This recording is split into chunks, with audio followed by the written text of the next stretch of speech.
Steam Next Fest is a time for game developers to show off what they're cooking up. But did you know some of those games are peak? No? Well, I did. And I played some of those upcoming games. So let me tell you about what I played. Ready? Let's get it. Expressive.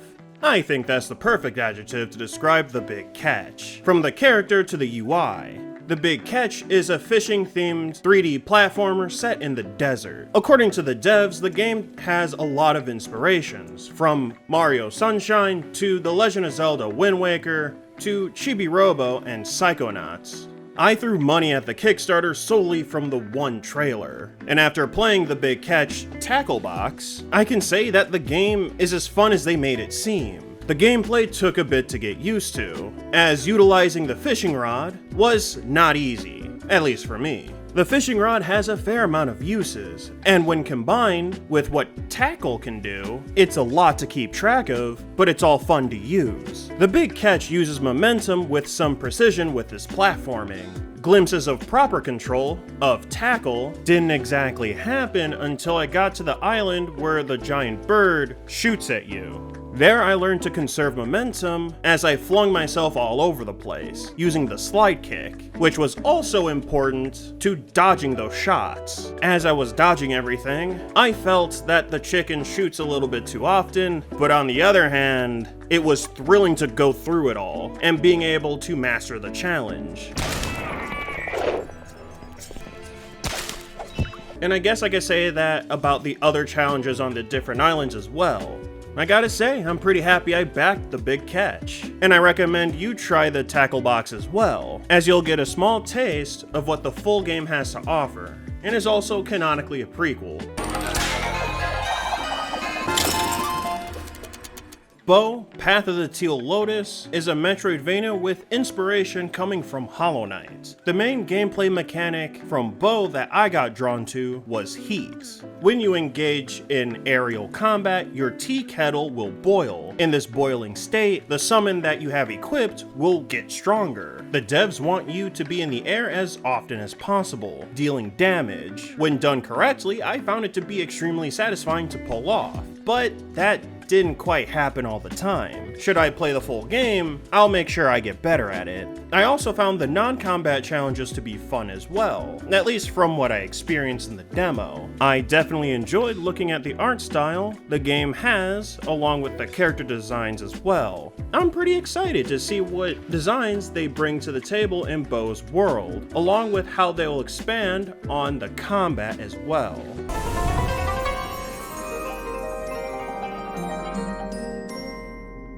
Akimbot is a 3D platformer with a focus on combat similar to Ratchet & Clank. The dialogue is extremely reminiscent of Pumpkin Jack, which was the first game that the developer has made. And like Pumpkin Jack, I did enjoy the dialogue sometimes. So, are you gonna tell me your name now? Or can I just call you Captain Sunshine? Exy. Jeez, that's uninspiring. Sorry I asked. But I worry about the duo irritating me later on. A bit of that irritation came up when Exy took the gun away from Shipset, even if Shipset was shown to be competent. Hand it over. Hey! That was my gun! And soon after, he complained that Shipset wasn't doing anything in combat. Oh yeah! We make a great team! Those turrets are no match for us! You're still doing absolutely nothing. If Shipset was shown to be incompetent with the gun, maybe accidentally shooting near Exy, it would make sense for Exy to take the gun away from Shipset in the first place. To me, that change would make sense for story purposes as well as gameplay, as you do need that gun for the next section. Speaking of guns, the run and gun combat felt mostly smooth. Playing Akimbot on controller was doable, and I didn't feel the need to use the keyboard and mouse, even if it was taking me a bit to get used to strafing properly. That's really my fault as opposed to the game. I'm definitely excited to try out more weapons, and to see how much you improved on game designing, particularly with the combat alongside your team. Oh, and it was definitely nice to see you brought back dancing. And now we have the Warden's Will, a roguelite with similar gameplay to Risk of Rain 2. The main thing I noticed was how you go about the objective and the weapons that you can use alongside the characters that you pick. I stuck with Flyer for flight and no other reason besides mobility. When I learned you can synergize flight with the two other skills, I got more invested as I could enjoy the whole character rather than one aspect. In fact, that's how I got my first win. My second win came from Dasher, a character I wasn't expecting to like, but I was able to win first try. I did attempt to use the other character Hover, but it didn't work out for me. For Warden's Will, I only have two critiques for it. One being the player should be allowed to edit the crosshair to make it more visible, and the guns should have a little bit more variety to them. All but one weapon works the same way. Use primary, burst with secondary. Meanwhile, you have the Longinus rifle, which is unique with how technical it is, because you have to place the orbs in a specific way to deal an optimal amount of damage in an area. Having more guns that use the system in different ways would be incredibly interesting. Maybe Warden's Will has more in store for later, but I at least want to say that I feel more can be done with the different guns. This game has a lot of potential, and if you love Risk of Rain 2, consider giving this game a look. And here we have 500 Caliber Contractz. And I should mention the trailer describes it quite well. Mario 64 with a gun. You play this crowdfunded assassin in a medium-sized level. The level structure is like Mario 64 where you drop into it, but you have one main objective with 3 side objectives. The only time you teleport out of the level is if you do the main objective. Otherwise, you can do whatever you want. But I will say, practicing movement is advised. 500 Cal took me a while to control properly because I was using mouse and keyboard. When switching to controller, things felt much better, especially when you use all the moves in tandem. And despite the differences in looks, I do like this game the same way I like The Big Catch, because the movement is just so slick.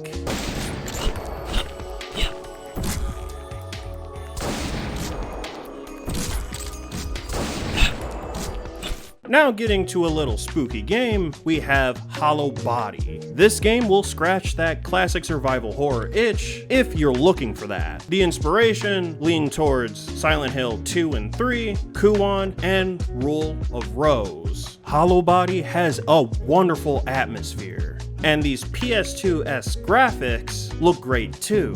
I'd say the gameplay is above average so far, and I'll admit it's because tank controls were optional. I've never liked those controls in the past, so being able to turn them off made me extremely happy. The combat felt comfortable. As of now, the only issue I have with the game are that some of the animations look a bit jank, such as the climbing.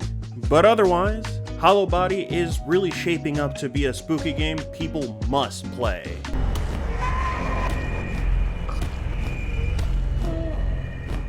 And here in the honorable mentions, we have Dungeons of Hinterberg, which is a action-adventure game with puzzles. People have likened this game to Zelda with how it's structured. I did enjoy going through the dungeon in the demo, but I just didn't really have too much to say about it. The game is solid, with a release date that's pretty close. If you're looking for a mix of dungeon crawling with a cozy atmosphere, hanging out with other likable characters, why not go on your vacation in the Dungeons of Hinterberg? And the last one I want to talk about is Flintlock, The Siege of Dawn. This game is a Souls-like, and it's being made by the people who made Ashen, if you remember that one. The first things I noticed were the fantasy elements mixing with the colonial type of weaponry. And really, that's because seeing a giant monster compared to Nor, the character you play as, gave me a good chuckle. Because yeah, it was so over before it began. After getting destroyed, I met Enki. This character gave us the ability to do more movement options. From that point onward, the combat potential that I could see in my head brought me excitement. I thought spending an extra 30 minutes learning was crazy, but I found myself trying to see how far I could take the system by repeatedly beating the last enemy you fight in the demo. With the black powder, you can jump 2 times in the air, doing a double jump or dodging to the left or right. In the air, you can also shoot and attack with your axe as well. Enki helps you remove the armor from enemies and helps you do big damage when you max out the purple meter. And the souls mechanic is pretty intriguing as well, as you get a multiplier for doing different actions. As someone who plays hack and slash games all the time, this made me want to do a bunch of cool stuff, and to watch the numbers go up. Getting hit makes you lose everything, so remember to cash out sometimes, alright? Also, I do want to say the lore of Flintlock's world was enjoyable, but I was very much focused on the combat. And that's all I played during this summer's Steam Next Fest. If any of these games seem interesting to you, consider putting them on your wish list, especially when that will help the devs get their game out there to the masses. Anyway, that's it from me. I'll see you in the next one. Hey, if you want to go down that indie game rabbit hole, consider clicking that playlist. Trust me, it'll be worth your while.